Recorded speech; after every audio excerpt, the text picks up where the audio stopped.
आज का भगवत चिंतन प्रारब्ध के ऊपर। एक भिखारी किसी किसान के घर भीख मांगने गया। किसान की स्त्री घर में थी। उसने चने की रोटी बना रखी थी। किसान आया, उसने अपने बच्चों का मुख चूमा। स्त्री ने उनके हाथ पैर धुलाए। वे रोटी खाने बैठ गए। स्त्री ने एक मुट्ठी चना भिखारी को डाल दिया। भिखारी चना लेकर चल दिया। रास्ते में वो सोचने लगा, हमारा भी कोई जीवन है। दिन भर कुत्ते की तरह मांगते फिरते हैं, फिर स्वयं बनाना पड़ता है।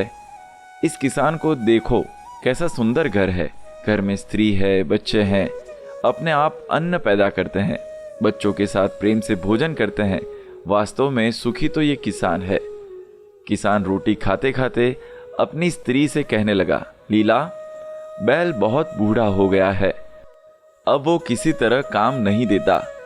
यदि कहीं से कुछ रुपयों का इंतजाम हो जाए तो इस साल काम चले। साधुराम महाजन के पास जाऊंगा, वो ब्याज पर दे देगा। भोजन करके वो साधुराम महाजन के पास गया।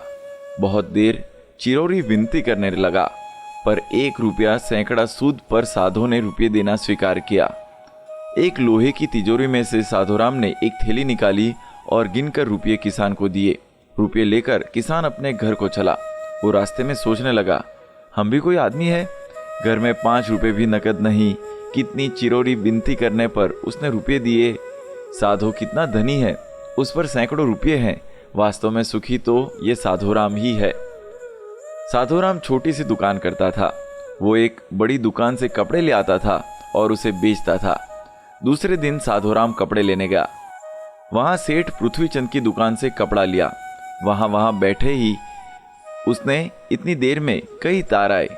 कोई बंबई का था, कोई कलकत्ते का। किसी में लिखा था 5 लाख मुनाफा हुआ है, किसी में 1 लाख का।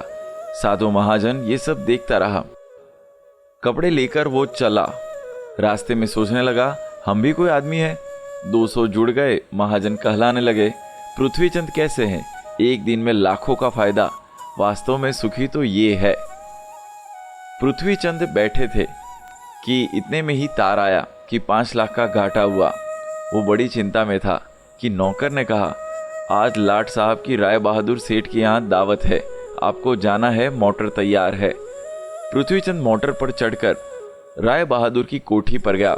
वहां सोने चांदी की कुर्सियां पड़ी थी। राय बहादुर जी से कलेक्टर, कमिश्नर हाथ मिला रहे थे। बड़े बड़े सेठ खड़े थे।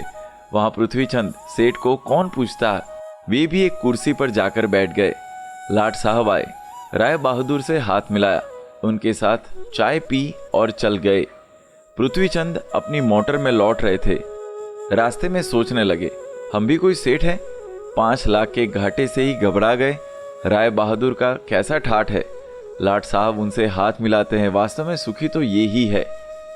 लाट साहब के चले जाने पर राय बहादुर के सिर में दर्द हो गया। बड़े बड़े डॉक्टर आए। एक कमरे में वे पड़े थे। कई तार घाटे के एक साथ आ गए थे। उनको भी चिंता थी। कारोबार की भी बात याद आ गई कि चिंता में पड़ गए। खिड़की से उन्होंने झांक कर देखा। एक भिखारी हाथ में एक डंडा लिए अपनी मस्ती में जा रहा था।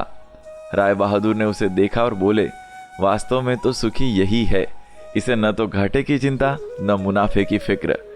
इससे लाट साहब को पार्टी भी नहीं देनी पड़ती। सुखी तो यही है। कहने का अर्थ यही है कि हम एक दूसरे को सुखी समझते हैं।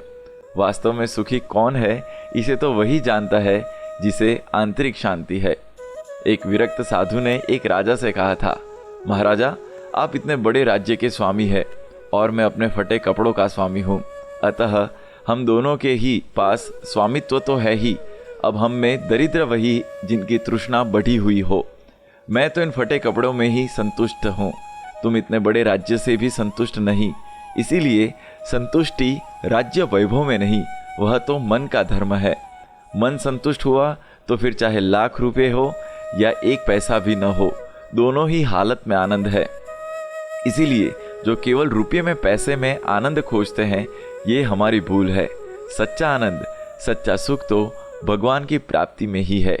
ये संसार सुख तो इच्छा न करने पर भी मिल जाएंगे, क्योंकि यह तो प्रारब्ध के ऊपर है। श्री गणेशाय नमः।